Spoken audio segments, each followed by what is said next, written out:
Well, we can now speak to Natasha Hausdorff. She's a barrister and international law expert who also liaises with UK lawyers in Israel. And she joins me now from London. Thank you very much for joining us.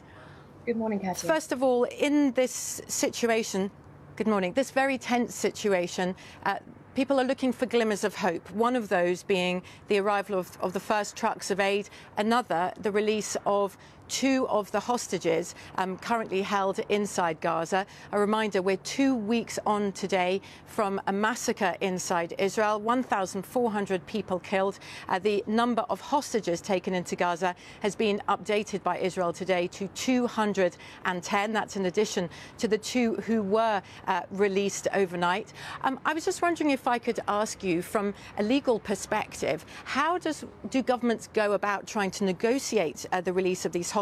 What concessions could be offered, even though we've been told in this case none were? How would it work? Well, of course, the negotiations and the international diplomacy associated is a separate consideration entirely from the legal position. And we've heard, certainly from your reporting this morning, about international efforts behind the developments. But of course, those developments need to be seen in the context of this abduction, as you've been reporting, of over 200 hostages and those crimes of Hamas and other Palestinian terrorist organizations which have led to a humanitarian crisis. Also in Israel, where the families of these hostages know that the orders of these terrorists were specifically to target women and children for kidnap and torture.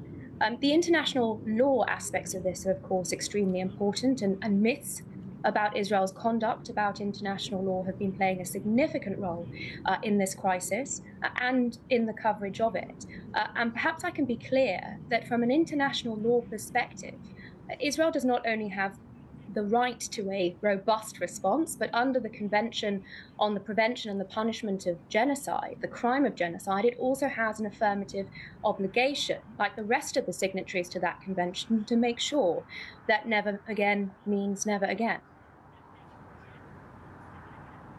Well, as you say, under international law, Israel has the right to defend itself. As we've been saying, these attacks orchestrated by Hamas inside Israel 2 weeks ago today were unprecedented. We're talking about a massacre as well as hostage-taking of people, including women and children.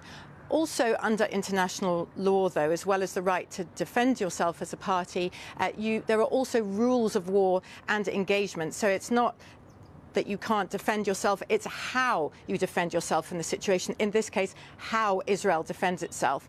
And there's been a lot of concentration. We've been talking about aid today. The plight of Palestinian civilians on the ground, that siege that's been tightened on the Gaza Strip until today. No food, no water, no medical supplies, aerial bombardments day and night, aimed, Israel says, at Hamas and Hamas infrastructure. But the number of casualties amongst civilians has been very, very high. Well, let me pick up, if I may, on those points in turn. In compliance with its obligations under international law to minimize civilian casualties, Israel is issuing warnings of where it will be striking Hamas terrorist infrastructure. It's a practice used by all law-abiding countries. It is telling them to leave in order to try to save their lives. And of course, there has also been mass evacuation of Israeli civilians from the north and south of Israel, away from the borders with terrorist organizations. But there is another myth here, that Israel has an obligation to supply Hamas terrorists with electricity and other goods, and that is without basis in international law. Israel is not required to fund or assist Hamas war efforts as it attempts to butcher Jews. And of course, since Hamas violently seized control in 2007, Israel has continued to provide a part of Gaza's fuel, electricity, water, and also medical care to Palestinian civilians that Hamas neglects and abuses.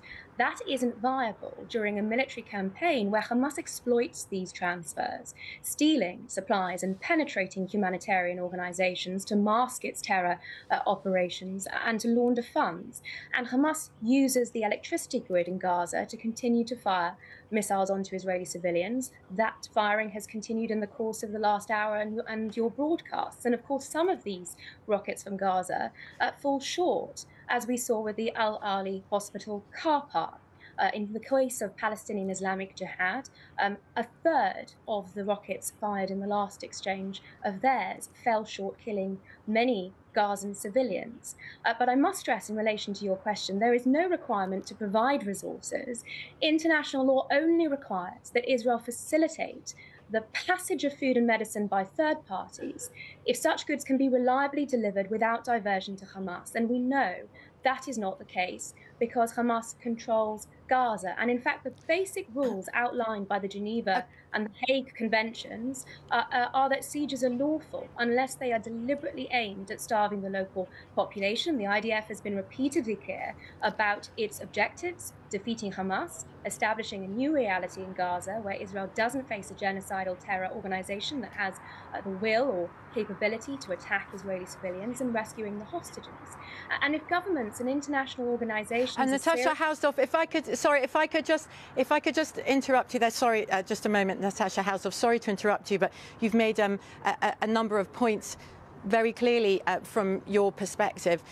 As you say, under international law, and I, unlike you, I am not an international lawyer. Israel in this case, it is allowed by parties under international law, if they can argue their reasons why, to have a siege. But what is not allowed under international law is something that is alleged by aid agencies, for example, and they say that what the effect on Palestinian civilians stuck inside Gaza, they say, seems like collective punishment. Seems like collective punishment. They say collective punishment is not allowed under international law. Of course, all of these legal questions are hotly contested. Well, it's flatly not borne out by the facts on the ground. And if these aid organizations are invested in the interests of Gazan civilians, then they should devote their resources to facilitating the safe and rapid evacuation of Gazan's civilian population to the south, which Hamas has been seeking to hamper with reports of it bombing fleeing civilians. But the allegation that you have raised, Katya, is a reprehensible moral equivalence, and it is being drawn, it is utterly morally repugnant. It also attaches, of course, to the suggestion of proportionality in international law, that is about comparing casualty figures, and that is also not correct. Every strike that Israel takes, every military action is weighed up, it is analysed to make sure that according to international law, the anticipated collateral damage, the harm to civilians, is proportionate to the military aims of a strike that is militarily necessary and legitimately targets terrorist infrastructure. So these suggestions of collective punishment are morally reprehensible, liable. As Natasha Hausdorff, you say that these allegations aren't borne out by facts on the ground. It is objective bodies such as the International Criminal Court, for example, who are brought up in times of conflict to examine situations in every single individual case about whether the rules of law or engagement were respected in individual particular cases. But we thank you very much for your time this morning, for joining us. Natasha Hausdorff there, international lawyer, barrister who also advises UK lawyers inside Israel.